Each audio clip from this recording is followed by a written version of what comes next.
And welcome back to the I'm Him podcast. I'm your host, Matthew King, and alongside me, once again, is Jacob Morris.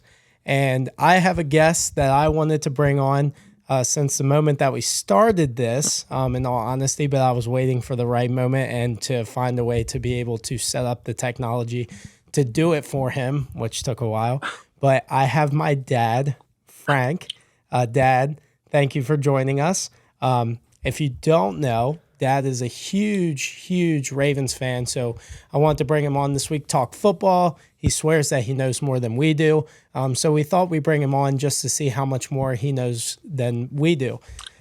So starting off, Dad, how are you feeling about the Ravens this past week? I don't know. It just took so long to hook this up. It just took forever to hook up, but I'm here. I made it. I feel, you know who I feel like? Jason Kelsey, Dad, when he first went on their iPad and he couldn't figure it out. Anyway, right? Yeah, we're not as cool as they are. What is that on your? What is that a picture of? We'll bring that up in a second. So what we do I to know start what you off, look like when I'm dead. All right, so we'll start off with that. Well, first I want to talk about the tweet of the week. So me and Jake both have tweets of the week. For me personally, I want to bring up this one, and I brought this up for you, Dad, so you can see it. Mm-hmm. Is there was a lot of Bengals fans, and I want both of your opinions on it. There was a ton of Bengals fans that were talking about Joe Burrow and the Bengals this past week, with them talking about Josh Allen and Patrick Mahomes. They were comparing those two to Peyton Manning and Tom Brady, right? That was a huge conversation before the game, and there were a lot of Bengals fans that came on and said, no, Joe Burrow is the Peyton Manning, not Josh Allen. So this tweet that I'm bringing up right now says, the game is too hard to watch. I'm out. I can't take it. 9, who is Joe Burrow. When he says 9, it means Joe Burrow would have cooked them, which means they would have beating the shit out of them. So I wanted both of your thoughts on this tweet and how, the Joe Burrow, Josh Allen conversation and the Peyton Manning conversation as well. Jake, I'll let you go first. Yeah, I've seen a lot of these tweets, and maybe it's just because I follow you and a lot of other Ravens fans, but and maybe it's because you've been commenting on every single one of them. I can't stand it. I don't know, but yeah, it's crazy to see. Like, Joe Burrow, he's been solid, but he's been on 1-2 good playoff runs, and we're already crowning him the other best quarterback in the AFC. I guess all the best quarterbacks are in the AFC. Who do we got over in the NFC? Like Brock Purdy and Jared Goff. Exactly. No, it's crazy to see that they think that Joe Burrow, especially the way, and I know he started the year hurt, but that Bengals team just did still not look good. Even when he came back somewhat healthy, and then I know he ended up getting hurt for the rest of the year, but I don't know what these Bengals fans just seem a little bit delusional. They think they're a lot better than what they actually are, in my opinion. Yeah. What about you, Dad? Well, I don't know about I don't like any of those fans because I'm a Ravens fan. But to be honest about it, injury is a big part of the game. I mean, we lost Lamar for the last 2 seasons, so I don't want to hear crying about losing a player. We had Cincinnati beat last year with a second stringer. So what he tweets about, whatever, he's supposed to do that. He's a quarterback. He's supposed to have guts. What do you think about the comparison, though, with Peyton Manning and Joe Neither Burrow? one of them. Peyton Manning was on a different level than either one of them. He just was. He was He was Peyton Manning, dude. Not as many people remember seeing him play. Joe Burrow is not Peyton Manning. There's Josh Allen. None of them are right now. Don't mean they can't be. I could see it later on down the road. But Peyton Manning, at the end of his career, he was hurt, and he still went out there and pumped it up. He brought them to not many people take 2 different teams to a Super Bowl.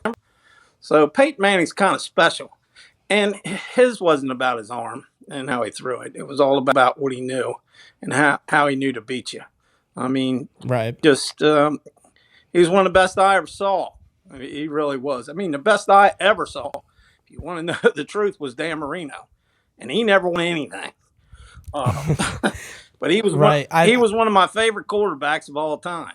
I love Dan Marino. So I think the comparison. So I've said this before about the comparison itself. First of all, like you said, is that they're complaining about Joe Burrow being injured, but when Lamar was injured last year, the same fans were saying there are no excuses.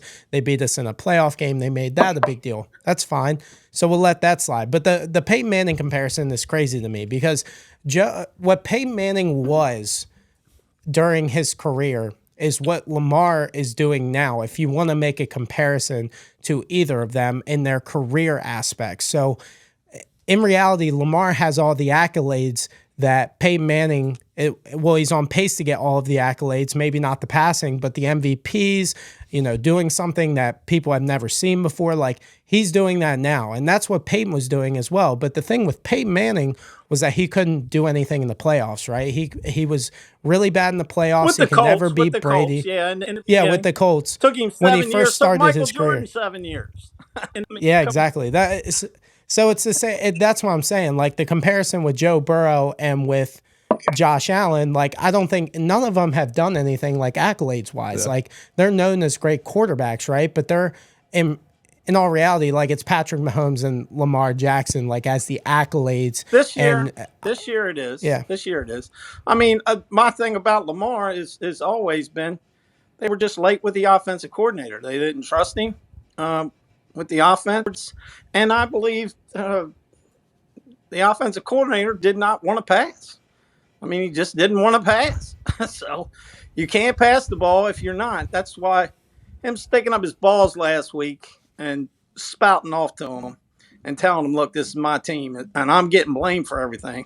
So if we're going to get blamed, I'm going to do what I do. And that's what I respect about him. He's come on, man. It's a different quarterback. This is a different quarterback. For sure.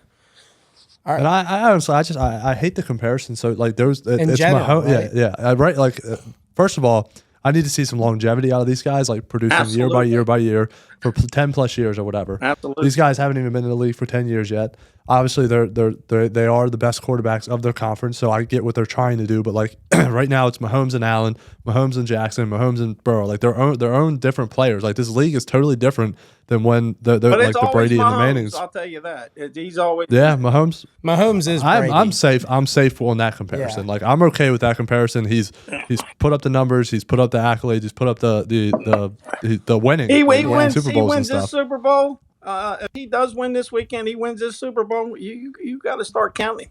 He's only 28 years old. He's got 3 Super Bowls, dude. Yeah. You That's a can't conversation. complain about that. I mean, Joe Burrow can't stick his nose in there about that. I mean, we might go in and beat him tomorrow, but that means we got the better team, which I believe we have a better team.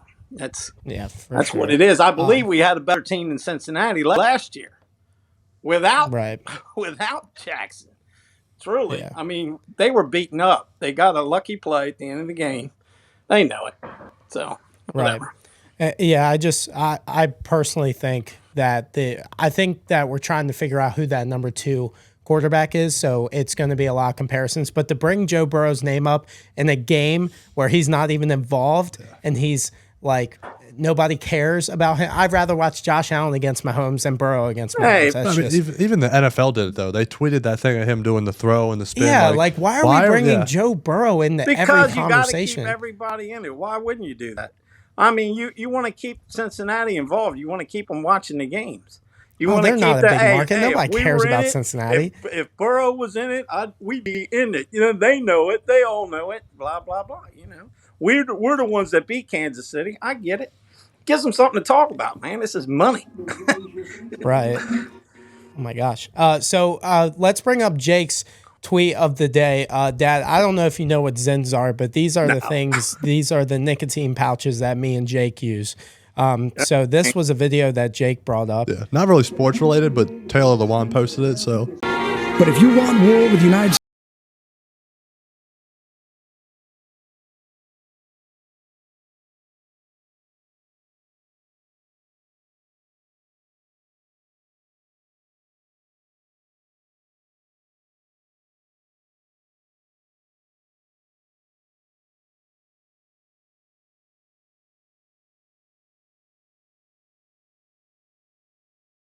Is this a hype video?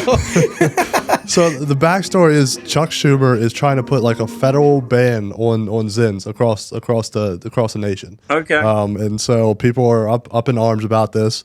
Obviously, Taylor Lewan is a proud Zin user. Don't tread on me. Oh my God, that's stupid. Just dumb. I don't like nicotine no more. My grandfather was a tobacco farmer, so I know what tobacco is and how hard it was for me to quit. I got a brother with lung cancer, so I'm not into the nicotine shit. And then we have our comment of the week. So I got to give it to this guy. So this is what you were talking about before, Dad, was me being bald. So I put out a tweet earlier. I did not expect it. I did not expect it to blow up the way that it did. But Pittsburgh Steelers fans proved that they show out. So if you haven't seen it, you can go check it out. I basically talk about how the Pittsburgh Steelers are the laughingstock of the NFL playoffs every single year. So there was a person who created a Photoshop of me half bald because I have a receding hairline. So I wore a hat today for everybody, so nobody had to sit here and look at it, and they wouldn't have anything to say if they can't see it. So I made sure for you guys to wear a hat today, but this was freaking hilarious. He said that he has something for me if the Ravens lose. So I really wonder what it's going to be. So let's talk about that Ravens-Texans game. Okay. Jake, I'll start with you. What are your thoughts on the game, and what do you think of not only Lamar's performance, but of the defense's performance? Because I think that was a masterclass that the Ravens have been doing the last half of the season to all these great quarterbacks. Yeah, so I mean, I think the game went pretty much exactly how we kind of expected it to. I know we talked like the week before about how the offense might come out and be a little rusty, but that defense is as good as they are, and they're going to be that good no matter what, regardless of the bye week or whatever. So they held them down in the first half, 10-10, obviously going into half, and then I guess at halftime they figured it out. It was like, okay, we've got a half of playoff football under our belt, have been off for technically like 3 weeks at the time. Right. And then the defense held them down. This didn't even register with me. Like the Texans didn't score an offensive touchdown. Yeah. It was that punt return touchdown. That was the only actual touchdown that they scored. So that's that the defense held them down just like the Ravens needed them to pretty much, and the offense figured it out in the second half, and I think that's exactly what we talked about, was that we expected there to be, and you even told Ravens fans, like, be patient, like we're gonna have some rust on offense. I wasn't patient. No, I even said that to the fans. I said, be patient, it's gonna be a lot of rust.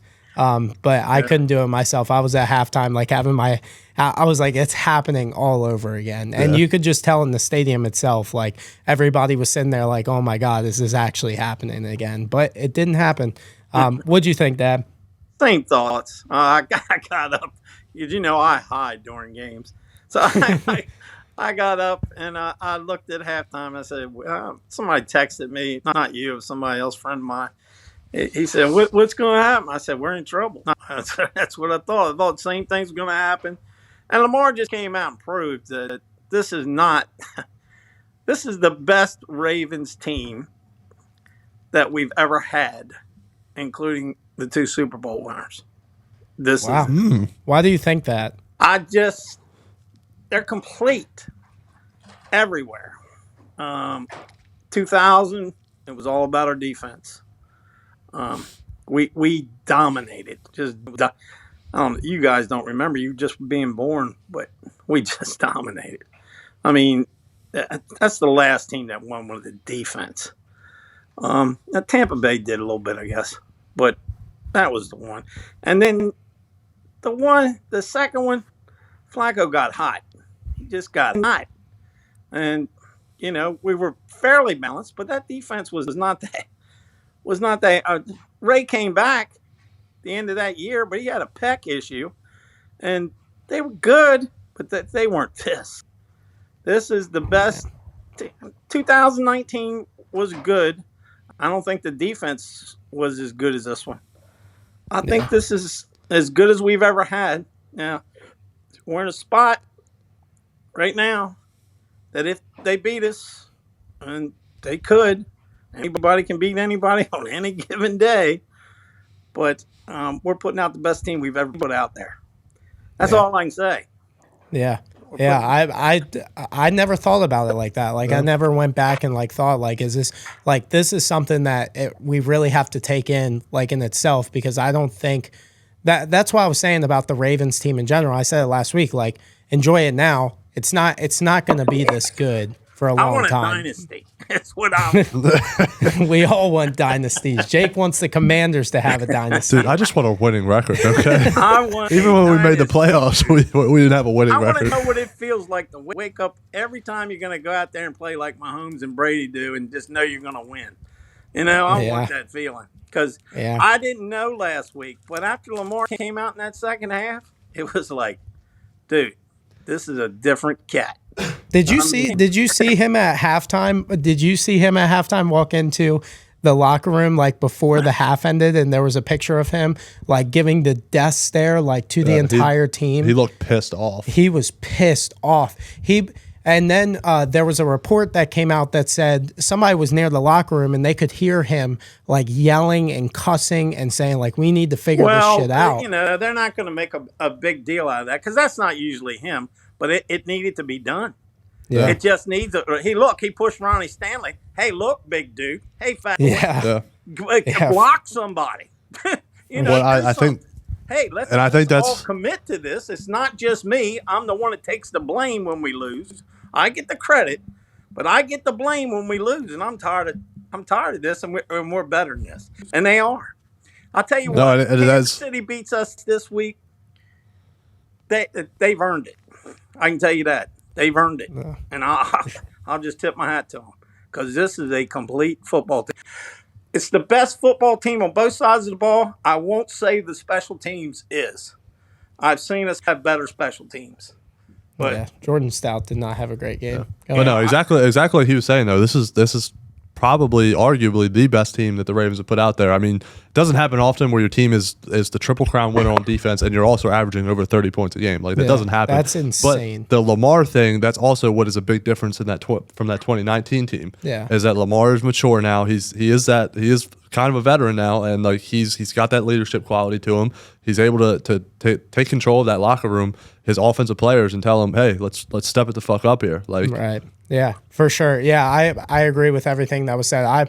I was just so amazed at how this team responded because we've seen them like be down in the game or we've seen them, but I've never seen them like come out with such a fire. Like I haven't seen that from them. And for them to, say all week, you can talk as much as you want and say like, we're locked in, like this is going to be different, but it's different when you step on that football field and there's 70,000 people screaming like at you, like saying like, let's do this thing. And for them to just build off of that was just an incredible thing to see, especially with Lamar Jackson, to see him respond how he did. But talking about the other side with the Texans, now they had a promising season. CJ Stroud looks like he's going to be a top 5 quarterback at some point. He'll be compared to Manning at some point, like we talked about earlier. Dad, I'll let you answer this first. This is a question that I was thinking of earlier.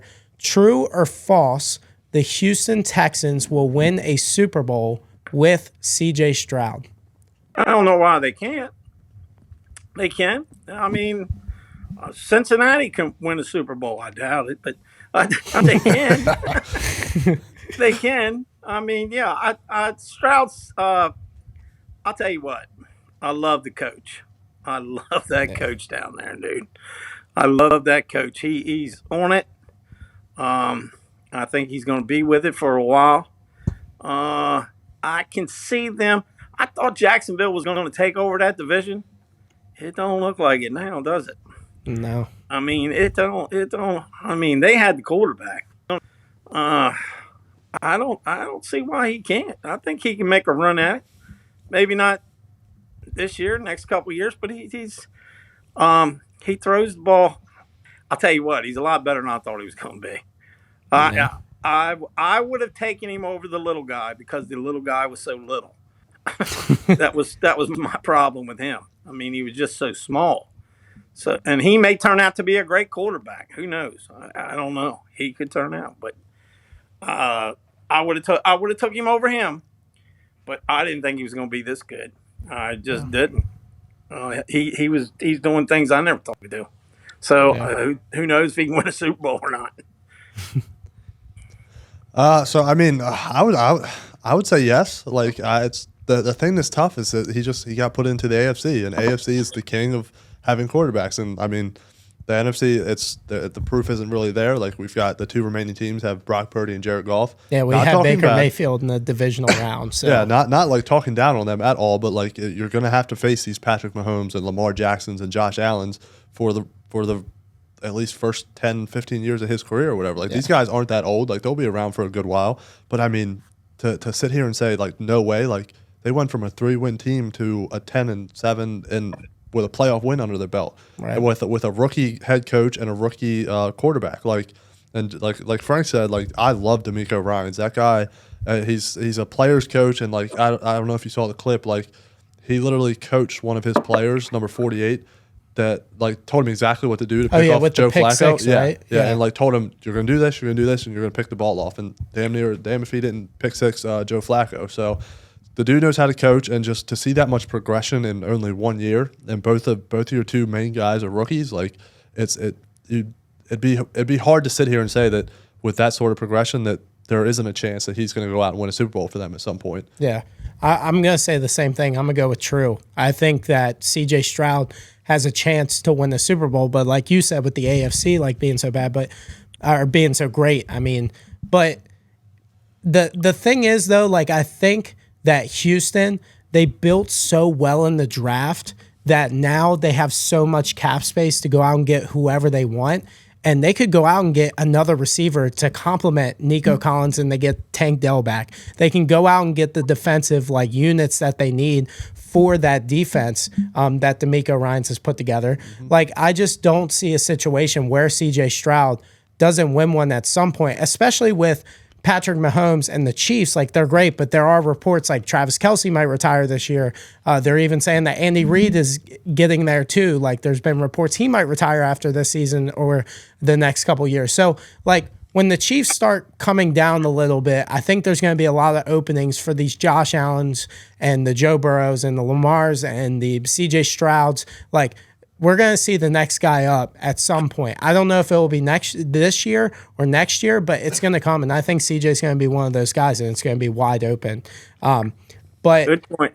Yeah. And then with the other quarterback, with Lamar, he now has won a playoff game and prepared and did well, and probably had the best performance in the playoffs in the divisional round. So, Jake, do you think that it was a little bit overblown with the not a playoff quarterback sentiment that was going around for all those years? Do I think the narrative that was there for him was too overblown? Yeah. Do you think it was a little bit overblown about Lamar instead of talking about maybe the coordinator or maybe what he had around him? Like, does this prove now, especially if he wins this week, like, does this prove now, like now that he has the weapons and he's never had that before, now that he has the offensive coordinator, like, were we just overlooking it and the people who were saying, like, get him weapons and it will fix itself was correct? I think so for sure. I think the amount of criticism that was on him on just Lamar Jackson for that was overblown. I will say that. I will say the thing about Lamar Jackson though is like he can go out and not have like a crazy, like I don't even know how many passing yards he had, but I don't think it was a ton. No. He had over 100, or he had 100 rushing yards I think on the dot, and obviously 2 rushing 150 touchdowns. passing. Yeah, so like that's the thing is like people will look at the stats and be like, well, was it really Lamar? Like because and the thing is like Lamar's able to put up these low stat games, but also just be there to put his team in like a winning situation. But like people, I feel like don't want to put a narrative on a quarterback like that, and they want to see like the 350-yard passing, 4 touchdowns, leading them in a like convincing playoff win, and which they did. Like the Ravens were the only team that did not win by like 1 score. The rest of the games were one score games. Like the Ravens had the only convincing like win, but I still feel like that narrative is still going to be there because of the type of quarterback that Lamar Jackson is. And I think that's just kind of the reality of it. Do I say, like, Lamar has had some rough playoff performances, so I don't think that's going to be lifted anytime soon. I know we've talked about it a lot. Like, I think at the least it's going to take him one more playoff game and then probably even a Super Bowl for them to even just get off his back to a normal quarterback, I would say. Right. What about you? Me? I look, I watched Lamar throw the football his first year, dude. He, he was not good. It was a little bit of a train wreck. We didn't have any offense at all, except for him with his legs. And you're not going to use those legs. You're going to use those legs, dude. So, and then they brought in the next coordinator, and his deal is to run the ball. And he made 2019 was real. He made them look unbeatable. They got in the playoff game. They got behind a little bit. They couldn't come back. But they should have turned it after that year, him into a quarterback. And they didn't. They waited for they wanted 2019 again. They thought we can still do it with 2019. We can still do it with this running game. And he was going to have to pass it sooner or later. And he didn't have any weapons, dude. I mean, none. Yeah, I mean, absolutely none. Willie Give me Snead. Joe Burrow's weapons in the second year Lamar was there and see what he does. Yeah. I mean, that was the difference. He didn't have anybody to throw the ball to, dude. And I mean, we didn't want it. I loved that running game. It was fun to watch. I mean, it was great to watch. But you got to be able to throw it some. And when they turned the offense around, guess who turned around? And this is not the same quarterback, dude. He's not the same quarterback as the first year. I believe we could have turned it a little quicker. We waited too many years. We went 21, 22. We should have been turning it then. You know, he should have been turning into a quarterback. We should have had more receivers. He only had the one, but him and that one were hooking up all the time. That if we get him back this weekend, look out. I'm telling you.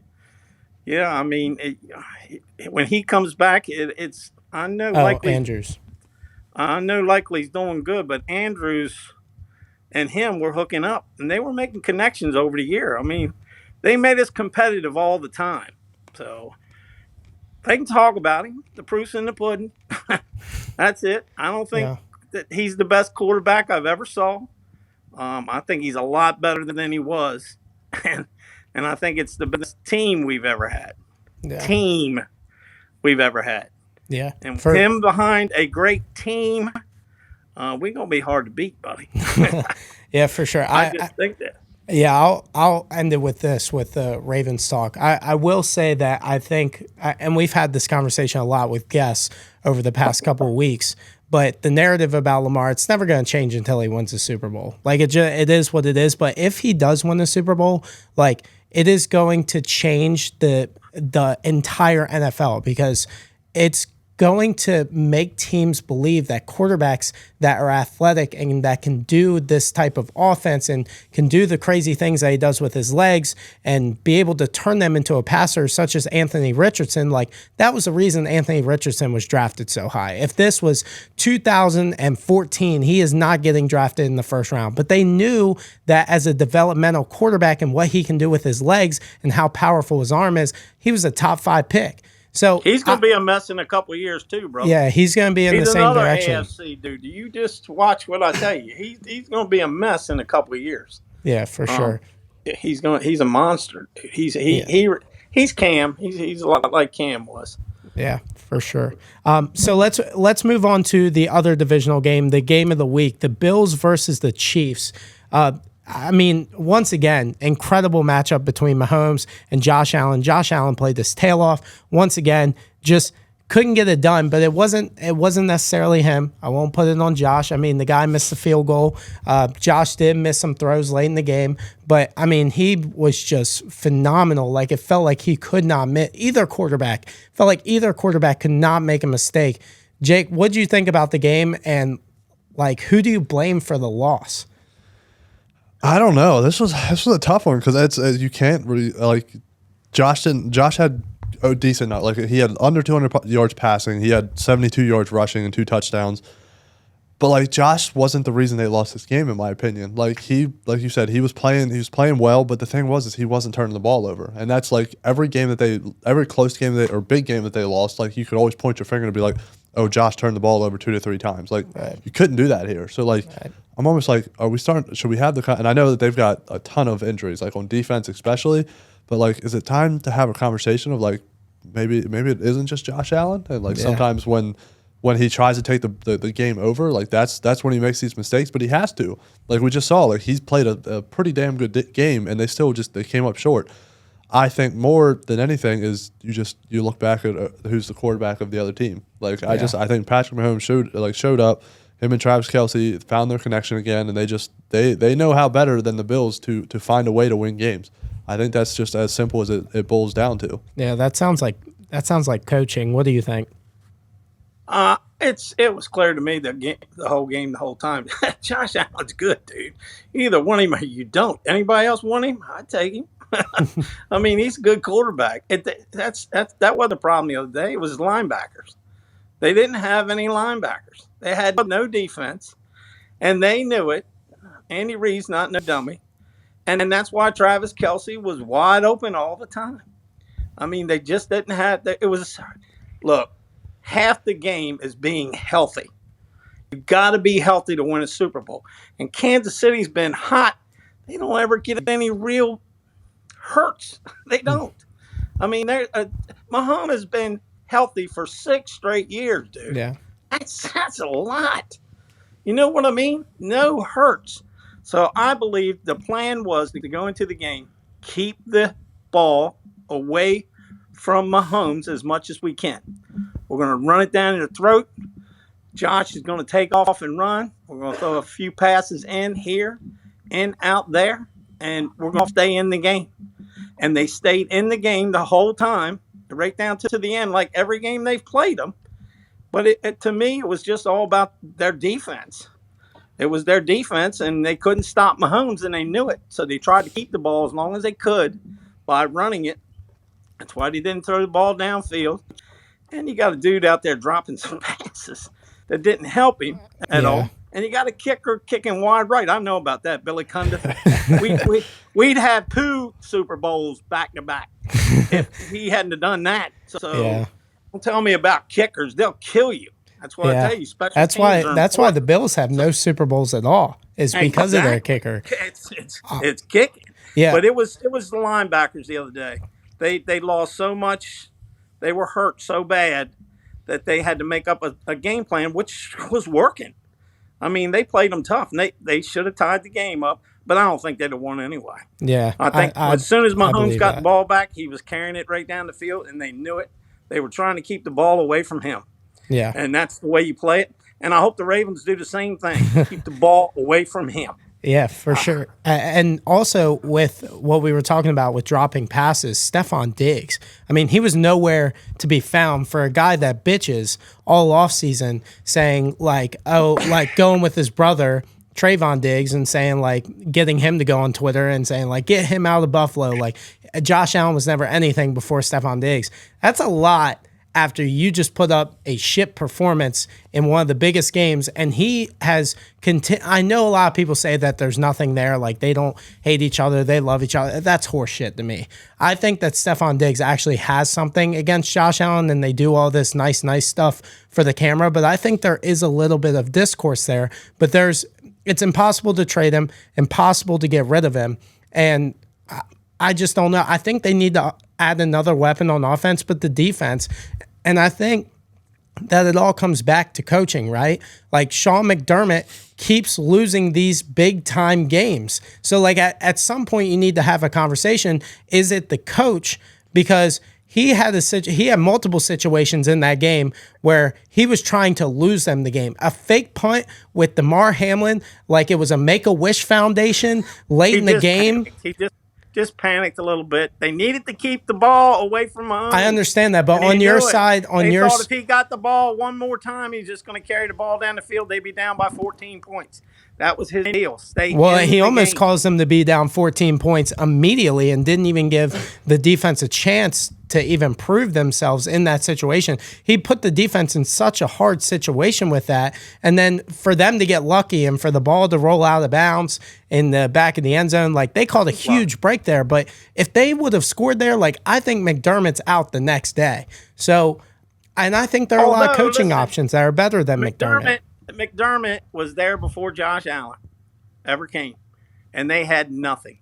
And he built that defense, dude, and it made them competitive again. But that defense has So lost he's not them. a bad coach, dude. Yeah, but that defense has lost them these big games. Everybody forgets Lamar doesn't do this, Lamar doesn't do that. Well, our coach, he can't win the big one. They seem to lose in that game. Well, they forget old John Harbaugh won a Super Bowl back when and went to like 3 AFC championships without Lamar. So, the same thing with McDermott. I'm telling you, man, you can't help when you're hurt. And they lost so many players, and the defense was just down, and they were trying to figure out a way to win. And Mahomes just exploited it. I mean, if all our linebackers were out, where do you think he's going to throw the ball? To his tight end, right? Yeah, so. I think it also hurt the running game too, because Pacheco was running loose all day. Yeah. And for what blew me away about the game in general was both teams went away from the run in the second half. It felt like they just completely gave up on it. And the Bills were running the ball efficiently, and they just let Josh Allen try to do superhuman things, and it just turned out to hurt them in the long run. And it comes back to what you said, like, they think that they need to just rely everything on Josh Allen instead of doing what is working. And I just didn't understand it from either team. I think it was a mistake. I think the Chiefs could have lost because of that situation too. But I just think that with Sean McDermott and him at the helm with the defense, I think that you have to have a conversation of him like he's a defensive coordinator. Would you fire him as a defensive coordinator? I think I would. So you either get someone else in there to run the defense because he got rid of his guy and put himself in that situation, and it ended up hurting them all year. Even with the injuries, I still think they weren't playing that well defensively. Yeah. But Stephon Diggs, real quick, what do you think about him? Do you think, because we've talked about him a lot, saying how elite he is, how great he is. Do you think he's injured, and is he a little bit overrated? And were the Bills fans right saying, like, we need somebody else in there to help Stephon Diggs? It's hard to call a guy like that overrated. I mean, obviously he's had a down year this year, and it just seems like he's like, I think he's that play of him catching that ball away from the Bills winning this game. If I'm being honest, like that would have been a huge momentum swing for them. Like I don't know exactly what the score was at that point, but you expect a guy like him though to make those type of plays. And like if he wants still to remain in the top 5, top 10 like receivers in the league, like you got to make those sort of plays. The one thing I will say though is I feel like he would really benefit. He's the type of guy that would really benefit from another guy opposite of him. Like right now, I mean, Gabe Davis, did he even play like during that game? I'm not even sure. I don't think Gabe Davis even played. Yeah, I don't think he even suited up. But anyways, their next leading receiver was Dalton Kincaid. He's come on and been a viable thing. But an actual receiver, Khalil Shakir is their other receiver that they're throwing the ball to. Yeah. And he only had 44 yards. Like their receiving total, like Josh only threw for 186 yards. Like it felt like he threw the ball every play. In the second half. So that's I'm not on the point of calling Stephon Diggs overrated because we've seen what he can do and seen the type of player he can be, but they need to do something to either help him out or they need to sit down with him and be like, do you really want to be a part of this team, or like, dude, should we let you walk? Like I don't understand what the disconnect is, because I don't think him and Josh are as buddy as media likes to put it, but I don't think that they're in fucking paradise together. I think they're both frustrated, right? Yeah, I think that they both blame each other in certain situations. Like it is what it is, but in all reality, like for Stephon Diggs to talk all this shit, I know that he's not talking all of this shit, but his brother going on there, like there's no way that Diggs doesn't know that that's going to happen with his brother. I don't believe that one bit. And I don't know. I just feel like they need another like good wide receiver too, because Gabe Davis was supposed to be that guy. I mean, what did he have 4 touchdowns in that AFC divisional game that one time? And it feels like he hasn't shown up since. So I don't know about Diggs, and it's impossible to trade him too. So Lamar would take him. Lamar would have took him last year. How would you like to have Duvernay as your number 1 receiver? I would love to have Diggs. I would, but I don't know about the attitude, right? I'm serious. Who were our number 1 receivers last year? Come on, dude. Yeah, but at some point, like you can't just have one elite receiver and win a Super Bowl. Like that's just not That's just not how it works in the NFL. Mahomes is doing it with Kelsey. Mahomes has had Kelsey, and he's had Tyreek Hill. Kelsey. Last year he had a good receiving core. Like, it wasn't anything that was special, but Juju Smith-Schuster was very reliable last year, especially in the postseason. And they had Travis Kelce, and they had a good running game. Where's Juju? He's not good now because of Mahomes. I mean, Mahomes made him better, right? But like, he was reliable. Let him up there with Josh. See how he makes out. I don't know. I think Josh Allen's a good quarterback, man. And I think the boy the other day, he just choked. He had the ball wide open, and he just choked. Yeah. And it can happen to any of them. It happens to all of them. But last year, if you'd asked me if I wanted Stephon Diggs, yeah, I would take him for what we had in there. Yeah, for sure. So the other game, the other divisional games with the Lions and the Bucs. I mean, great for the Lions, right? And once again, I'll come on here and say that I'm sorry for calling them overrated all year. I think they have an actual chance to make the Super Bowl this week, unlike a lot of people. I think that they truly do have an opportunity in front of them. And I think they are really locked into Dan Campbell. What'd you guys think about the game? Like, did you sway your difference in how you feel about the Lions just because they beat the Bucs? Like, was it a big win, or what do you guys think about that? I think Baker Mayfield made some money. Yeah, that's what I think. He's going to get a couple years now, and that he needs to get paid. He's took two different teams to the playoffs. He needs to get paid a little bit. So I think he it was a lot closer game than I thought it was going to be, and Tampa Bay had a chance at it. They really did, and I didn't think they were going to have a chance. Detroit's not underrated, man. They're tough. They've got running, and they got a couple receivers, and the quarterback's steady. Their defense, I think, is a little suspect. I think if they can put pressure on this quarterback out there, Purdy. Yeah, if they can put pressure on him, they got a shot. But their problem is sometimes they bring pressure and sometimes they don't. I'm not sure about their defense. But the game I thought it was a good game. I enjoyed watching it. And I thought Tampa Bay had a shot. And that shocked me. So that's what I thought about it.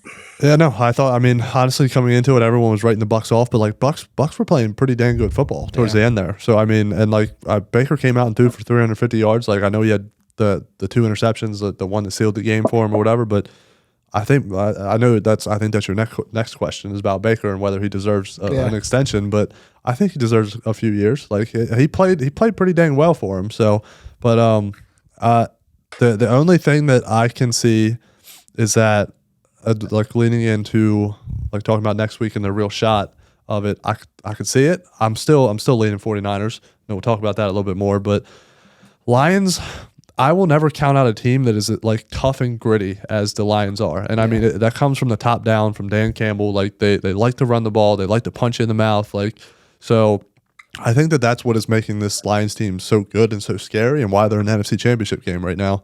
I don't know. Great point. Like, great way to put it. Jared Goff is playing steady. Like, he's not doing anything crazy. He's finding the open receivers, like him and Amon-Ra St. Brown. Like, always, like, if he needs a third down or like a conversion, he's finding Amon-Ra St. Brown. And then you got two of the best running backs, probably the best tandem in the league, in Jahmyr Gibbs and David Montgomery, that are going to make plays for you when you need it to happen. So I don't know. Yeah, I thought it was a phenomenal game, and I thought that's kind of how the game was going to go. Like, I thought the Bucs were going to give them a pretty good shot, and they did. So, yeah. And I think another underrated thing about the Lions with Jared Goff, and I didn't take this into consideration either because it's been so long, right?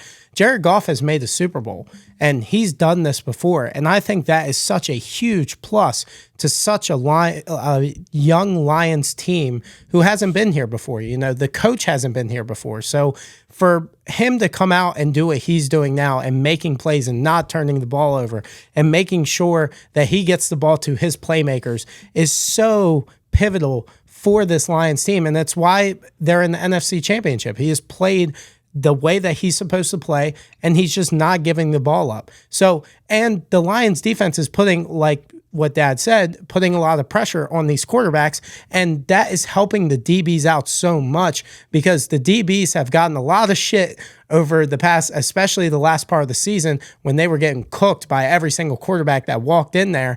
But now that they're starting to get pressure, and Aiden Hutchinson has like 8 sacks in 4 games. Like, he's been incredible. And for them to put pressure and make it a little bit easier for those defensive backs has just been an absolute game changer for the Lions. And I think if they can keep it up, like Dad said, like, I think that they have a chance to win that game next week against the 49ers. And I will never, like you said, count out a team that has nothing to lose. Like, at this point, they are playing with house money. So I think that's part of their MO too. But yeah, that was my next question. What you brought up and what Dad brought up was, does Baker Mayfield deserve an extension with the Tampa Bay Buccaneers? I think he's going to get paid. Do I think it's going to be one of those record-breaking contracts? Absolutely not. But I think he deserves to get paid. Like Frank said, he's took him 2 different playoff teams to the Super Bowl. I mean, he's obviously got Mike Evans, Chris Godwin. He's got some weapons. He's making plays with him. He's putting up numbers.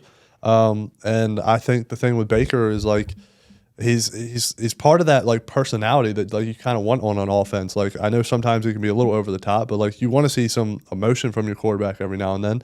I think he brings that. And the main thing though is that it's so hard to find a good quarterback in this league nowadays. Like, so if you have one that just took you to the playoffs, I would hold on to him for a little bit. So yeah, it just depends on the money, right? I know that you said that the Bucs should extend him, and he had 2 playoff wins. Like, what would it look like for you, Dad, for a contract extension for someone like Baker Mayfield? Like, I hate to say it because I don't want to give him that much money, but what did the guy up in New York Giants get? Yeah, Daniel Jones. That's very comparable. They've done the same thing, right? But they can bail. They can bail after 2 years, right? Yeah. So I'd say something comparable to that. Maybe not that much, but something they can bail in a couple of years on if they got to. I think the dude deserves some money, man. I think he's going to be one of those floaters. Fitzpatrick, you remember him? Yeah. He went to like 10 different teams, and everywhere he went, he won or made them better for a year or 2. Except the Commanders. I think that's who he is. He didn't get a real shot there. Yeah. What's that? Yeah, I said except for the Commanders. Oh, he didn't do good with them. He got hurt the first game of the year. I knew he'd been everywhere. I mean, I'm talking about the guy with the beard. Yeah, Ryan Fitzpatrick. Yeah, same guy. Ryan Fitzpatrick. He's been on every team. It's hard to keep up. Yeah, he went to Harvard and all that, but he was, he gets you by. You can't find that quarterback. You're not up high in the draft. You need somebody to get you by. Call Baker. Yeah, he gets you by. He'll make your year competitive. Yeah, and this ain't for sitting down. I think. Who else is Tampa Bay gonna get? Yeah, they don't have any picks. So I don't see them doing. I think they should sign him. I don't say as big as the guy in up north guy, the giant guy.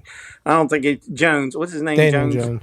I don't think he should get that big, but I think they should give him something. Yeah, and I think he'll stick around. He ain't many other people going to give him anything. Yeah, Yeah, I think one of the best points that you made was the opt out, right? So I would give him an extension, but I want an opt out, and it's like, what does Baker want in his scenario? Because this is going to be his first big contract. So is he actually going to come down on that and say like, well, the guaranteed money's going to go away? Like if we opt out in 2 years, he wants to be the State Farm man, like Mahomes got. I mean, Baker was getting all those commercials when he first came out. Yeah, when he first came out, he was doing all the commercials. Yeah, I mean that's what he wants. But somebody like Tennessee, they could use him. There's a couple of teams out there that they can't get up high enough in the draft to get the player they want. But Mahomes was the 10th pick in the draft. So you don't have to be up there to get a quarterback. Lamar was, what was he, 31? 32. He was, yeah. Well, I'm just saying, you don't have to be way up there to find that quarterback, Commanders. Oh, well, we're up there. We're going to find our guy. Whether you like it or not, we're going to find him. Yeah, I think Tampa Bay will sign him again. I think they're going to keep the coach. I think they want to keep things steady. They sold their soul for a Super Bowl a couple of years back. So, they're going to stick with what they got for a couple of years. They'll keep the stands full and they'll be competitive. Yeah. So, yeah, he'll get a contract. Yeah, I think as long as they keep Mike Evans, right? I think that was such a huge, huge piece for Baker Mayfield this year was having Mike Evans and Chris Godwin. I mean, those two guys, that's one of the best receiving corps in the NFL. And Cade Otton, even, the tight end, was great in the playoff game. Like, they have the pieces. I don't know if they can win I don't think they'll ever win a Super Bowl with Baker Mayfield. But he can be a great bridge quarterback, and as long as you can get the contract that fits that, where they can have him for 2 years, he can get his guaranteed money for 2 years, and they can draft somebody, and you can draft him anywhere. I think if Tampa Bay has the option, even after signing Baker, to get a quarterback they love, they have to do it. But good on Baker to get his contract. He deserves some money after what he's done. I agree. Yeah, for sure. He deserves it. He'll get it. He's gonna get his little piece, and I'm kind of glad for him because I like to watch him play. He's tough. Yeah, he's gritty. He's a little cocky, but nothing wrong with that. Yeah, he feels it. There was one more thing I want to talk about this game really fast. There was a picture, and I don't have it, but I'll pull it up on the screen. There was a Lions fan in attendance. He was on the 50-yard line. There was someone standing up in the stands, and he was complaining that someone was standing during a playoff game. Once again, the Lions have not had a playoff game at home in 30-some years or ever. Never in their lifetime have they ever had it at Ford Field, I don't think. I think that was the stat. What do you think about people standing up at games? Because that was a conversation What we are had. they doing? They shouldn't be standing up. All us old people behind them. Now, he wasn't that old. The guy who posted it was not that old. So it was a little weird. Just teasing, Matt. Don't you remember when we went to that concert last September? Yeah. And people were standing up in front of us, and I had to move for Mom so she could see around them. Yeah. I mean, that's just part of the gig, dude. Yeah. What about standing at games? Dude, I think standing should be mandatory, if I'm being honest. Especially at a playoff game. Yeah. Well, especially, so I will say, if you are complaining about that, don't go to the fucking Didn't game. even have a seat. Don't go to the game. Like, if you're going to complain about that, especially for the Detroit Lions, who have not seen success in over 30-some years. Like, it's the second home playoff game that they've had in 30-plus years. Like, do not go to the game, especially when you're on pace to win the game. I think it might have been posted before the game, but whatever. Like, you're going there to cheer on the team, and like, sure, you can cheer from the seat, but it's just so much, Sit down. so much more emotion and excitement that it gives when people are up and they're moving and stuff like that than just sitting in your seat and cheering. Like, just I do it in my house. Yeah, I don't understand that. And that's part of the problem with the NFL now. It's all who is going to the games now? Like, the games are so expensive now, and the economy's really bad, right? So rich people mainly can go to the games. And I think most of them are not true football fans. I think they're there more for entertainment. And I think it's ruining the game, and it's so nice to sit in your living room and you get the best seat in the house, right? So it's really hard to get people to games, whether you know it or not. Like, you see so many empty stadiums now in the NFL. But for a playoff game, like, you better not go if you're not going to stand up, especially with people who most likely, a lot of those people probably spent a good amount of their savings account to get to that game. So, and I will say this, at the Ravens game, not one person sat down during that. So if you're going to complain during it, you're going to probably get cussed out by me if you're going to complain that I'm standing up at a football game. All right, so last game, really quick, 49ers versus Packers. Can we please admit that Brock Purdy is not a good quarterback? I won't do it. No, I'm not going to I won't admit do that. it. I think he's a pretty good quarterback. I think You guys were impressed? Let me tell you what he is. He's the best one they had in the last couple of years. I think Jimmy G was better. I personally think Jimmy G was better, but I don't think so. I don't know. I don't think so. I think you're underestimating. The only thing I worry about San Francisco is they're top heavy. They're like the the Rams were a couple years back. If they get somebody hurt, one or two of their players, they can't come off the bench with much. I think that's where they're at. But if them guys stay healthy, hey, they're going to be hard to beat, dude. Yeah. They're going to be hard to beat. Purdy does enough He does enough. He's got enough around Right, but him. does that make him a good quarterback, or does that make him a game Damn manager? right, it makes him a good quarterback. Hey, you don't go to the NFC Championship without being a good see, the thing about the NFC Championship, though, it's not the AFC Championship. When you make Oh my God, so what did Brock Purdy have to play? He had to play a young Jordan Love team at home, and now he's going to have to play a Lions team who hasn't been here in forever. And I think only one of their guys has made the NFC Championship, maybe 2 or 3. So they're a young team. They should. I mean, they're 7-point favorites in an NFC Championship game. So who are you going to start out there? Are you going to pull Purdy out? I think I'm drafting a quarterback. I mean, just personally, I think they might do that. They may do that someday.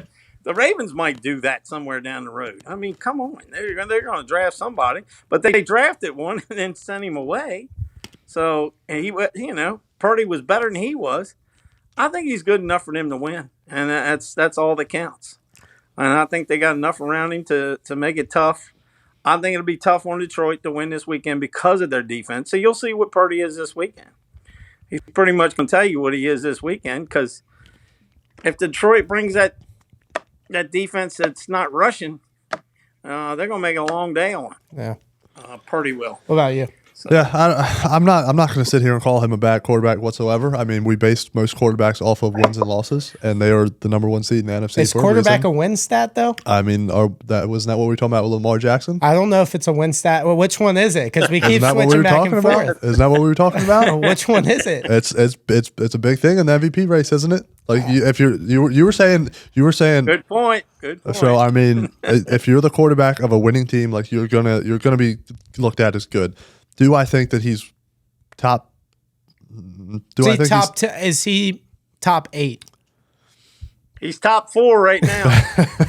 Got a point. The one thing I will say about Brock Purdy, and you touched on this, Frank, is that it seems like when one of his guys goes out, like he does get a little bit thrown off of his game. So like them losing Debo, like and it happened earlier in the season when they went on that few game losing streak when they lost Debo and Trent Williams, and I think if he's prepared, Jake, for the loss of him, like Debo's not going to be there this week, and he prepares for the game that way.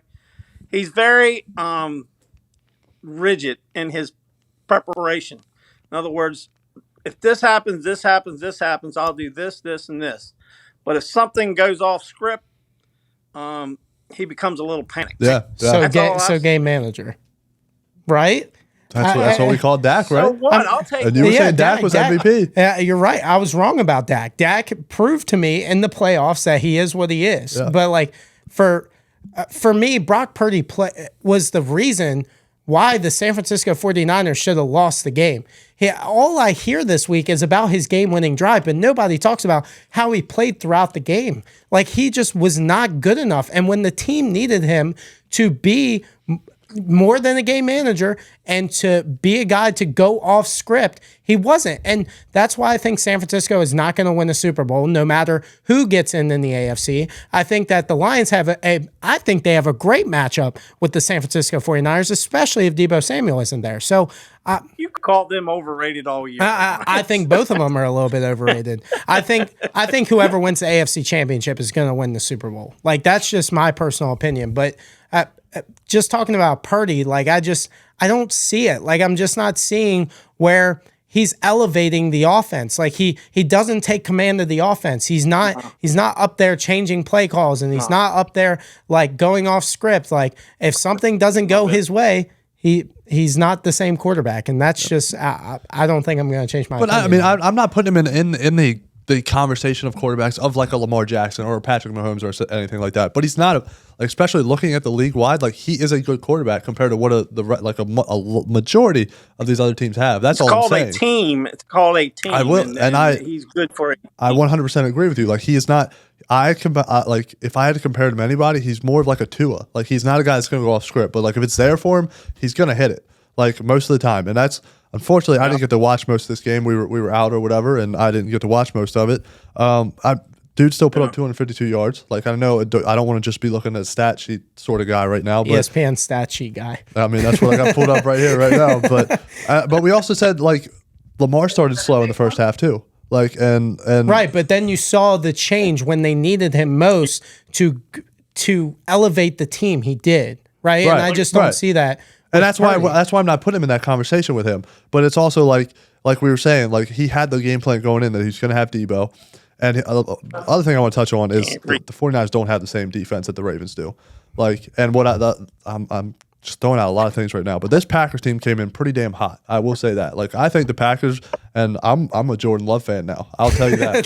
Didn't play watch great. Packers games now. I will. Didn't like looking at stats again. Didn't play all that great, but like I think this Packers team in the coming years is going to be a team you got to watch out for in the NFC. Yeah, I tweeted this out. I think I don't think I know Jordan Love is going to win a Super Bowl for Green Bay. He is that special. Like, he reminds me, and I hate to compare him to the guy who was there before him, but when you watch him, he is Aaron Rodgers. Like, and this is basically his rookie season. And for him to do what he did this season was incredible. And that was my next question, was about Jordan Love and his performance. He looked more like Brett Favre on those last two passes. He didn't play well late, right? But I think that's a learning lesson. I mean, I don't know where he was throwing them balls. They had a chance to come back. Right. It looked like a rookie mistake, though. He threw it across his body. Like, he's not a rookie, but he is. Like 4 years in. Yeah, but he hasn't been a starter or a leader of a team. To me, that's a rookie quarterback. To me,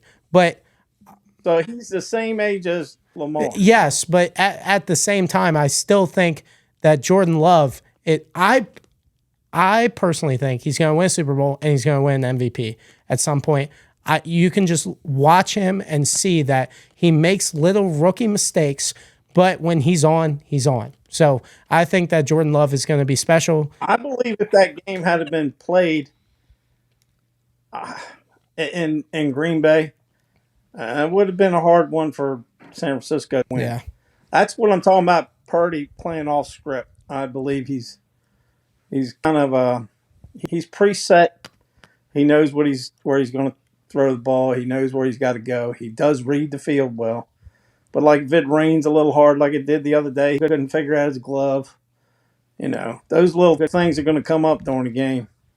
That's the only thing I say about him. But I don't know. I just don't know if I believe in Detroit's defense. That's all I say for that game. Yeah, so we'll get into the AFC and NFC championships now. We talked a lot about the Ravens. I want to talk about Mahomes a little bit. So if Patrick Mahomes wins a Super Bowl this season, is he the greatest quarterback of all time? He's working on it. He's working on it, dude. I will say he is well on his way for sure. I can't. Yeah. How old is he? 28, 27? Yeah, I think he's 28. Yeah, he's working on it. So, and this kind of comes back to the conversation we were having at the very beginning. Like, I want to see, and I know he's done it, yes, for however many years he's been in the league now, but like, I want to see him play until he's in his late 30s and still have that longevity and that same success with like what something you also touched on, when that team starts to decline. Like, I know it has these past 2 years, but like, is somebody like that, is he going to be able to keep that up for 10 plus years to come? Like, especially when Andy Reid steps out, when Travis Kelce steps out, and he gets a whole new batch of guys. And essentially, he has done that, but he's always had Travis Kelce to come back to. So, I can't say that he is the GOAT if he does win the Super Bowl, but I would say he's well on his way. But I guess I would say the fine details in that is that I want to see him do it for another 10 years before he's the GOAT. Longevity. You want to see longevity. Yeah, like Brady, right? Yep. That's what makes Brady the GOAT. Like Brady, but not everybody's going to act like Brady. I mean, he's well on his way. He's more talented to watch, can do more things off script than Brady. He can do that right now. He is what he's better than Brady was right now. When it comes to that kind of stuff. He's a combination. I mean, as far as reading the defense and all. And I thought they were going to come down after they paid him. I thought, well, this will be the year they're going to die out. Well, they died out a little bit, but with him back there, they ain't never dead. And I don't care if Kelsey's there or not. There'll be another tight end that can come along and catch the ball. Yeah. And he can throw it to him. And they'll find another wide receiver somewhere else. And they'll be competitive as long as he's playing. And that's just what it is. And if the Lamar can get him this time and knock his pecker in the throat a little bit and bring him back down to earth, it'll be a fight. But then you'll have the dude in Cincinnati and then you'll have a guy down in Jacksonville, and you're going to have somebody else step up. So, like I said, this is the best team the Ravens have ever had, and they've got to get him now. Yeah. If Patrick Mahomes wins the Super Bowl this year, he's personally my GOAT, because this would be, so for Patrick Mahomes to have a down year, right? We've heard the down year stuff. And for him to go, I know they have a good defense. They have the second best defense in the NFL. Like, a lot of people are not talking about how great the defense is, but for Mahomes to do and to overcome what he's had to go through with the wide receiving core, like, I never saw that. Like, Brady had bad receivers, right? He had guys that nobody knew about, but for Mahomes to actually have receivers that couldn't catch the football for half the season and to come back and make an AFC title game, if he beats this Ravens defense in general, like, he's going to win the Super Bowl. And if he does, he's the greatest, because I think he's a combination of both Aaron Rodgers and Tom Brady. He's got for the Aaron Rodgers part, he's got the talent, right? He's just as talented as Aaron Rodgers is, and Aaron Rodgers is the greatest talent probably throwing the football that we've ever seen. And I think Patrick Mahomes is better than that. And then for the Brady aspect, it's him going and winning games and winning the Super Bowl. So he is what Aaron Rodgers was supposed to be, and I think that that's what makes him my greatest of all time, is for him to have both of those instead of just all the rings. It's the same thing with the LeBron argument, right? We all talk about LeBron, he doesn't have the rings, but that in reality, like, the rings don't tell you about the player. He's not Jordan. We're not having this conversation. He's not Jordan. Stop what you're saying. Jake, what is your favorite matchup in the entire game in the Ravens and 49ers? We've heard a lot of people talk about it. Now it's our turn. I want to hear your favorite matchup of this game.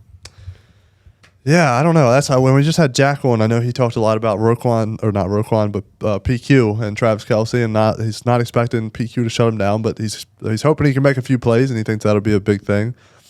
I mean, I think for me personally, it would be probably Mahomes and that defensive line for the Ravens. Yeah, because they were getting after it against the Texans, and the problem with Patrick Mahomes though is that he's so good at making the off script plays. Like, when he gets like pushed out of the pocket, like, I think he's more dangerous than when he's sitting in the pocket, to be honest. Yeah. So I think that's going to be the biggest part of this game, and the biggest key for the Ravens is to get the pressure on him and make sure he doesn't get out of the pocket, because I think that's when he becomes most dangerous, and that's when the biggest plays are going to happen. So I think that's my key matchup, is that whole defensive line for the Ravens against Patrick Mahomes. Yeah, and that kind of scares me too. What you were talking about with Baltimore, they were putting a lot of pressure on C.J. Stroud. They sacked C.J. Stroud 0 times throughout the entire game. They were letting him do whatever he wants within the pocket. They were missing sacks, and honestly, like, they would have put the game away way earlier if they got a lot of sacks on them early. So that's what Baltimore has to do, and I think that's a great matchup for me.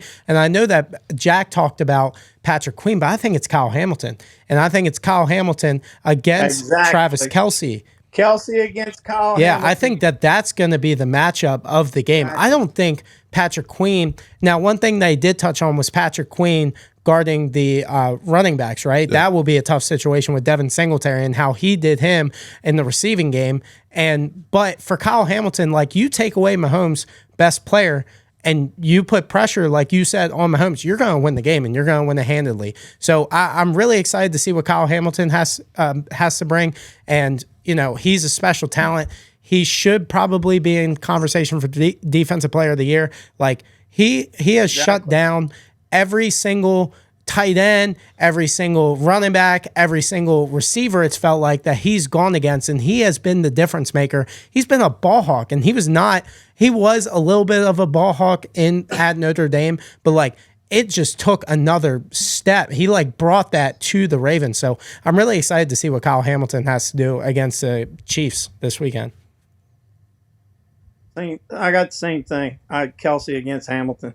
That's a big one. But also, I want to see two things. I want to see Mahomes against the Ravens' whole defense. I want to see what they do against him. He's the best, and I think they're as good as we've had. and I want to see the other one. I want to see how they handle Lamar when he's going to run, because you don't know when he's going to. I don't care if he throws for 125 yards. If he goes back there to pass and you think he can complete it, you've got to come up. And when you come up, he goes out and he's gone just that quick. And that's what makes him who he is, because he ain't got to pass it. He's all he's got to do is have the threat of passing it. And if they get that tight end back, he throws it out to him a couple times over here and a couple times to him over here, and he goes back, they're going to be looking for him, and then bam, gone right up the middle. So that's what I'm looking for. Yeah, for sure. The other conversation that I want to have is, do you think home field advantage is going to be a factor for Baltimore? So this matchup it's going to be the Ravens fans against Taylor Swift and Jason Kelce. So do you think that it's actually a bit? We talk about Mahomes with his away games. He obviously proved that was horseshit. Like, he's great on the road, but like, do you think the home field advantage is actually going to help boost Baltimore this weekend?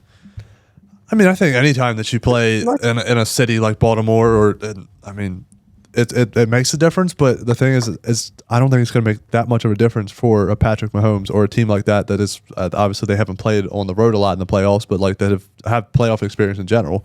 We just saw him go up to Bills Mafia and win that game. Obviously, I don't really know. I obviously wasn't there, so I don't know how much the fans really played into it. But I mean, the Ravens flock had, I don't know how many like false start penalties against the Texans. I think it was 3 or 4. It was a lot. Like, it was they were loud, they were there, but I just don't think Patrick Mahomes is one of those guys that really you can throw off of his game. So like I think it has a little bit, but not that much. Not like a normal matchup. Right.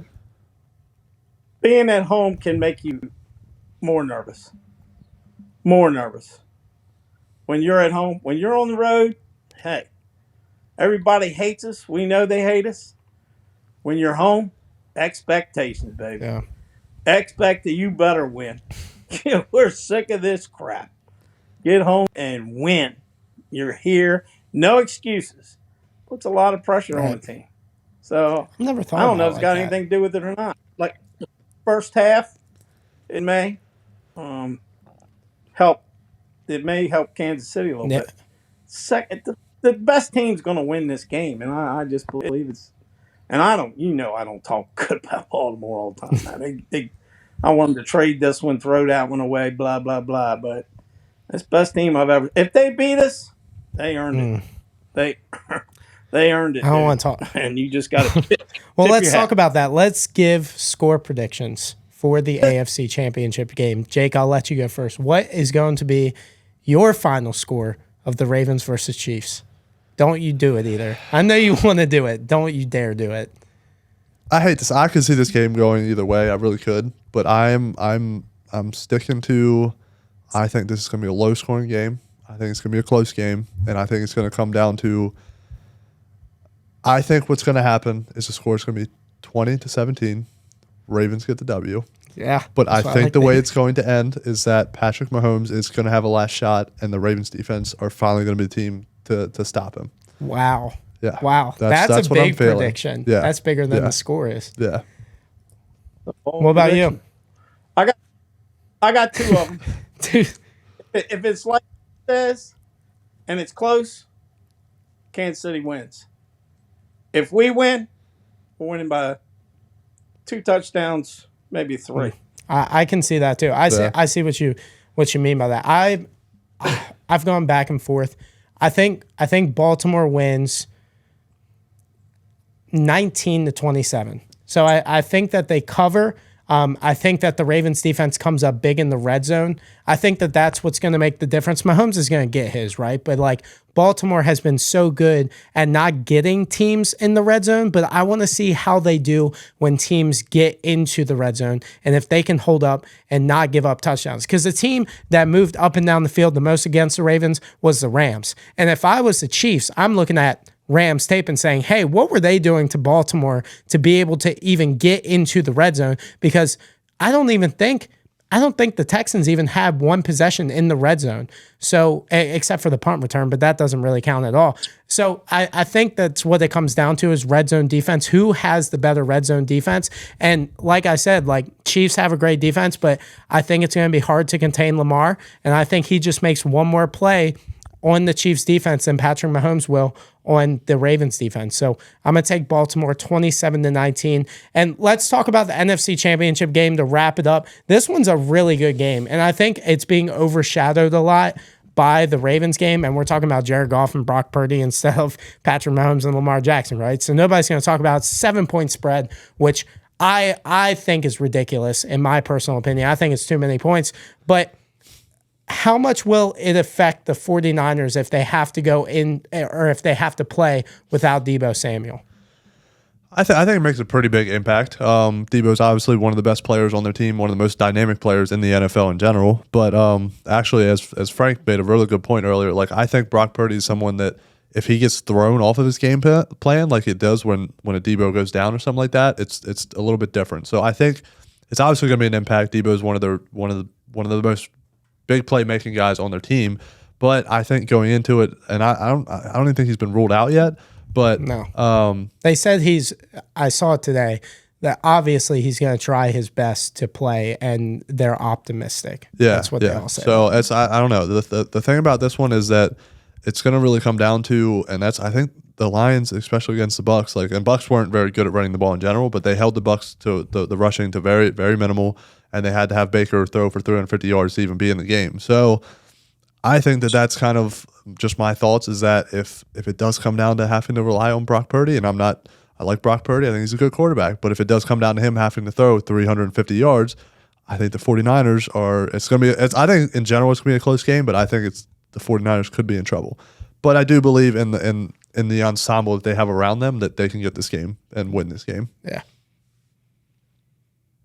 Yeah. Me, I think 49ers are going to win. I just don't believe in Detroit's defense. Just think when push comes to shove. But I will say this. When they went to Dallas and played them that tough on the road, that proves something to me. They should have won that game. They had that game. Yeah. You remember that game?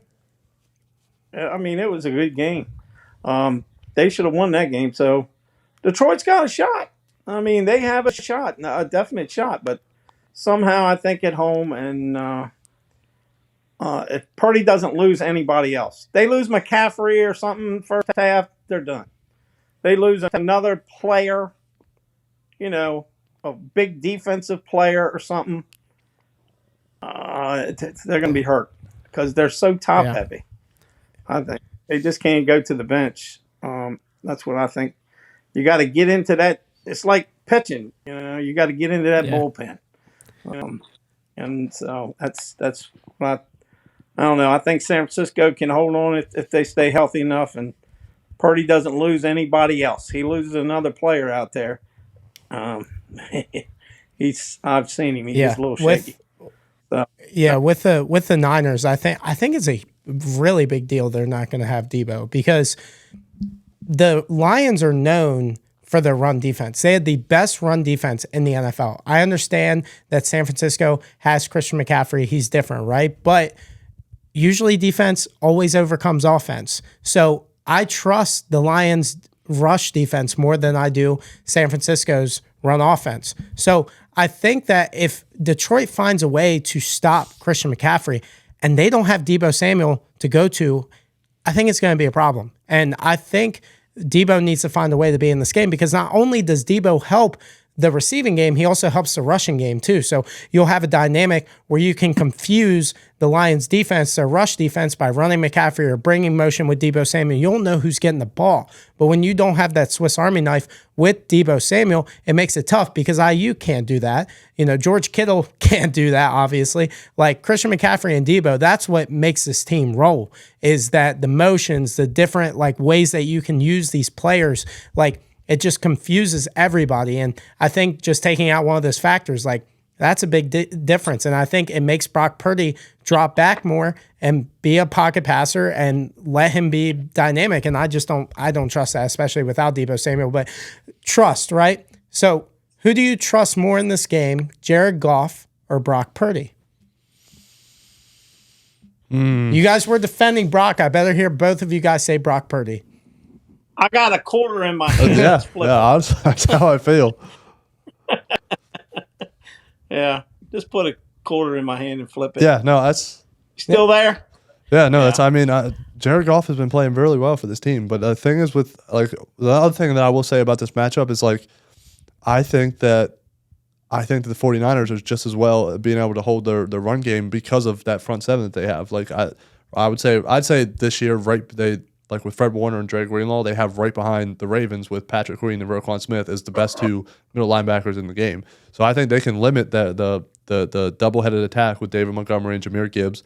And I think going off this matchup alone, I'll say I trust Brock Purdy more because I just don't feel like the Lions have been put in a situation where they have to rely on Jared Goff throwing the ball all the time. I feel like they are a big set up to play action, and Jared Goff is going to hit the throws. I think he's probably even a little bit better of a version than Brock Purdy, if I'm going to be honest. Yeah, I can see that.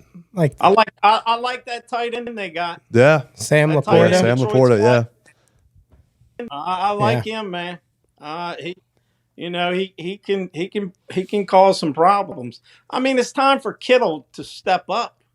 I mean, Purdy should be putting it on him throughout the game. I think it's time. Kittle gets all the praise all the time. Let him, step up. Let's do something. I think that's the problem. It could be a really close game. I don't know. I just flip a coin to who I trust the most. All I can say is Goff has been to a Super Bowl. That's what I was going to say. He's been there. That's exactly what I was going to say. I think I trust Jared Goff more because he's been here before, right? Like I know that Brock Purdy has technically been here before, but what was it for a quarter? And I think that Brock Purdy has a lot more pressure on him to succeed with the Niners because there's a lot of talk about him not being a good quarterback because he has all the weapons around him. He's at home. He gets a chance for redemption. They talked about all offseason. If we had Brock Purdy, we were going to beat the Philadelphia Eagles.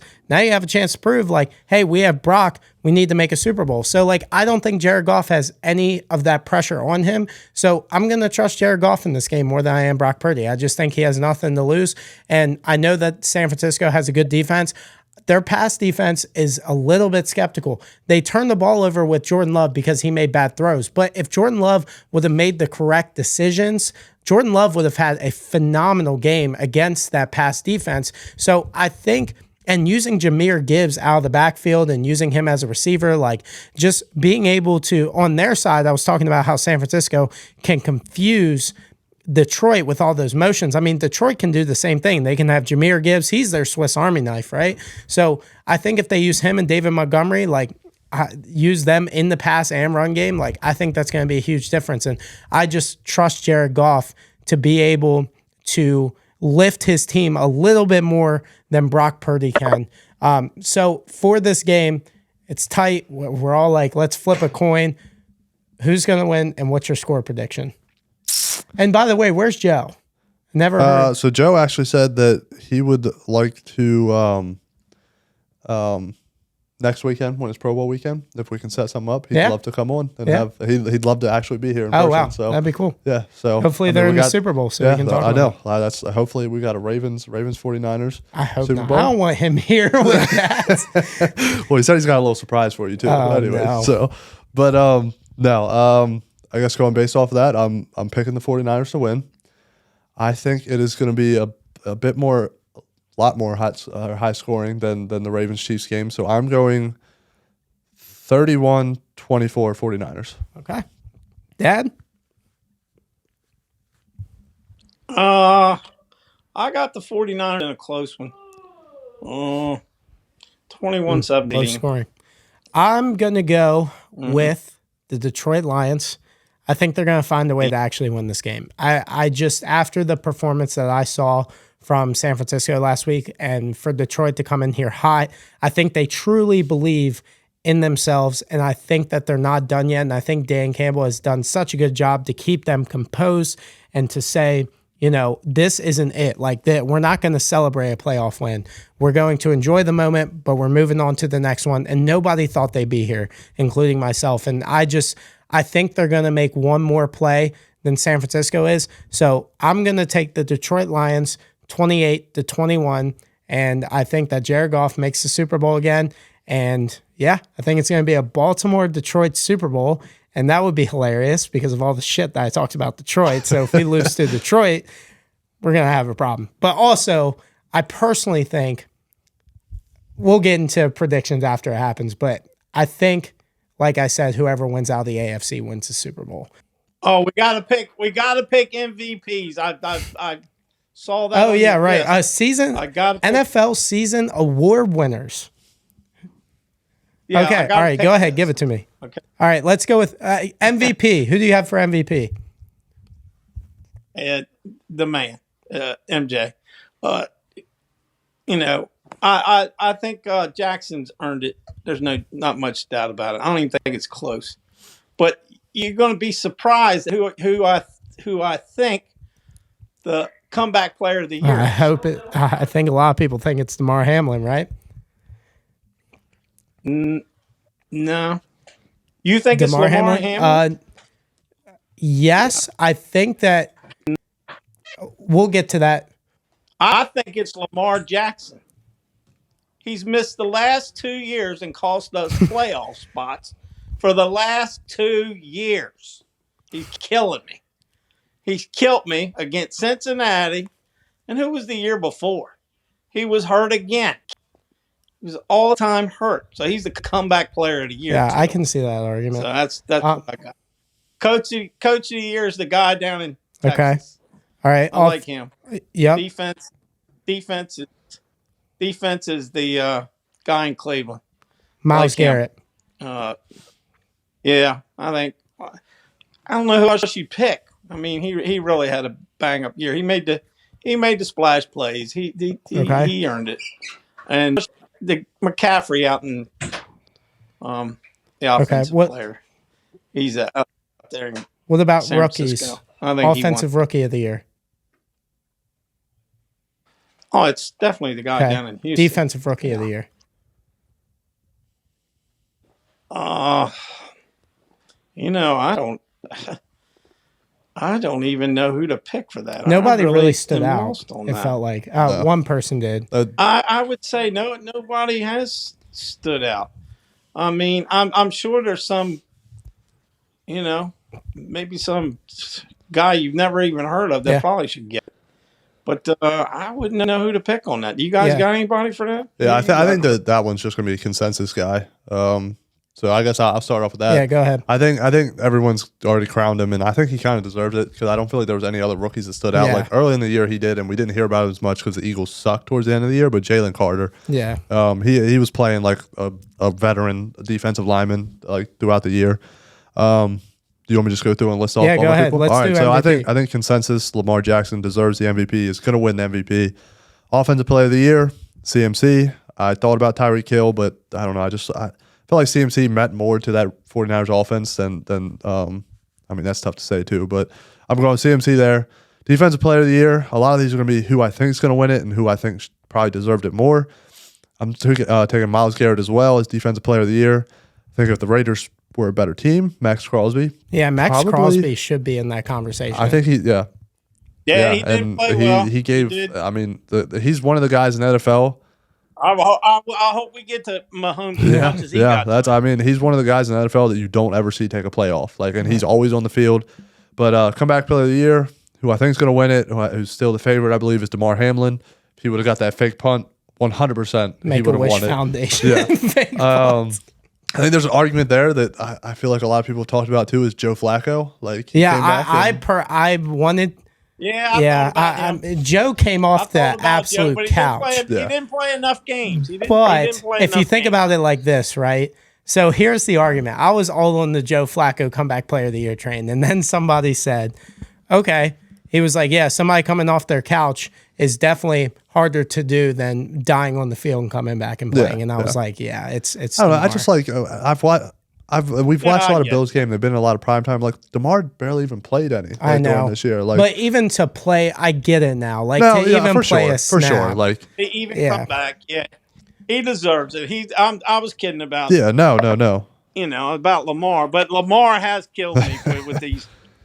It's funny he ain't getting hurt this year when he's got that money in his Yeah, pocket. but no, like DeMar Hamlin, I mean, dude had a cardiac arrest on the field, came back. Like we've never seen that before. Yeah. At least that spread wide.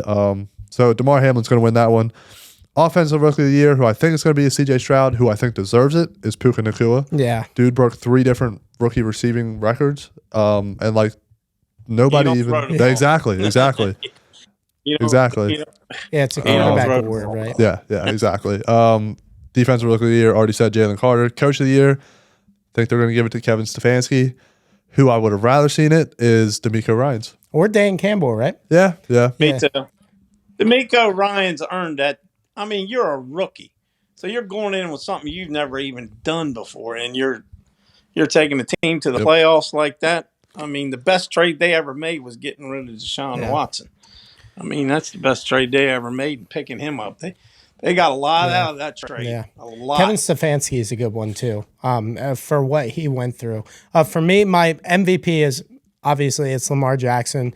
I think it was undisputed after the last couple of weeks. Offensive Player of the Year is Christian McCaffrey. I mean, 2,000 total yards and 21 touchdowns. That's just an insane clip. Defensive Player of the Year, I'm going to give Steelers fans some love here. I'm going to go with TJ Watt. I think that he's turning into the defensive player that everybody's going to overlook now because he's so dominant. It was like J.J. Watt, right? J.J. Watt was so dominant after year. They tried to not give him the award because it was getting old, right? I think it's going to be the same thing with TJ Watt. I mean, he was first in sacks, and Myles Garrett wasn't even first in sacks. The thing that Myles Garrett was good at was pressures. And to me, I like production. I like someone who gets to hit the quarterback, not someone who puts pressure on them. Give me TJ Watt there. Comeback Player of the Year, it's Damar Hamlin. I mean, not even a question at this point. Guy died on the field and came and played. It's still weird to me, though, that the NFL has been praising Damar Hamlin like they're not the reason why like all of this happened. So they're using it as like media, which I think is weird to me in general. I'm surprised they didn't try to keep it under wraps. Offensive Rookie of the Year. This is a quarterback award, so I went with C.J. Stroud, but it should be Puka Nacua. Defensive Rookie of the Year is Jalen Carter, the only guy who stood out. He's going to be incredible over the years. And this one is the one that is different from all of you guys. Coach of the Year, you can call it bias, whatever you want. It's John Harbaugh. Now, I've been critical of John Harbaugh, but for him to go and dominate every single playoff team, I mean, and to be the number 1 seed in the toughest conference and to beat the best of the best all year long, not just by one score, they're dominating, right? That's preparation. That is coaching. And for him to, with all the contract disputes with Lamar Jackson and all of that stuff, and just for him to be a player's coach and all the guys love him, like they'll all vouch for him. I think it's John Harbaugh, and I just think that he's been the best coach on the best team. And I think it's the same thing with MVP, the best player on the best team. He's not going to get the award. I think that they're going to go with Dan Campbell just because of what he's done with the Lions, even though the guy up in Pittsburgh deserves a little bit of Mike Tomlin. He got more out of that team than I ever. I will never give Mike Tomlin his flowers. I think he's the most overrated coach in the NFL. But that will end it for the I'm Him Sports Podcast. Dad, thank you for joining us. I know you're excited for this week. I'm sorry that you can't make the game. We really wish you could. But it is $1,000 to sit one seat. So I understand why you want to sit at home. I want to be next to Taylor Swift. Swifty? I'll take a picture for you. Who is she? Yeah. Hey, get that back. I know. I'm really excited to see that. I wonder how he's going to act. Hopefully the Ravens win this weekend. Jake, thank you once again for joining me. Thank you for doing all these interviews this week. We have another one tomorrow, guys. Dad. Thank you. And we will see you guys. And we will see you guys actually probably tomorrow, the next day. I have one more interview for you. So we're excited about that. Go check that out. Once again, all you have to do below is hit the subscribe button and the like button, and also go follow us on TikTok. We would truly appreciate it. The link is down below. And thank you guys for listening, and we hope you guys have a great rest of your week, and go Ravens. They know that I'm him while it is time in the gym. Shots don't never touch the rim. They know that I'm him. Got the defensive overwhelmed. it ain't no highlights of them. They know that I'm him. Don't believe me, check the film. Ayy, any court and any field. Ayy, yeah, I'm Hall of Fame for real. They know that I'm him. All of this time in the gym, shots don't never touch the rim.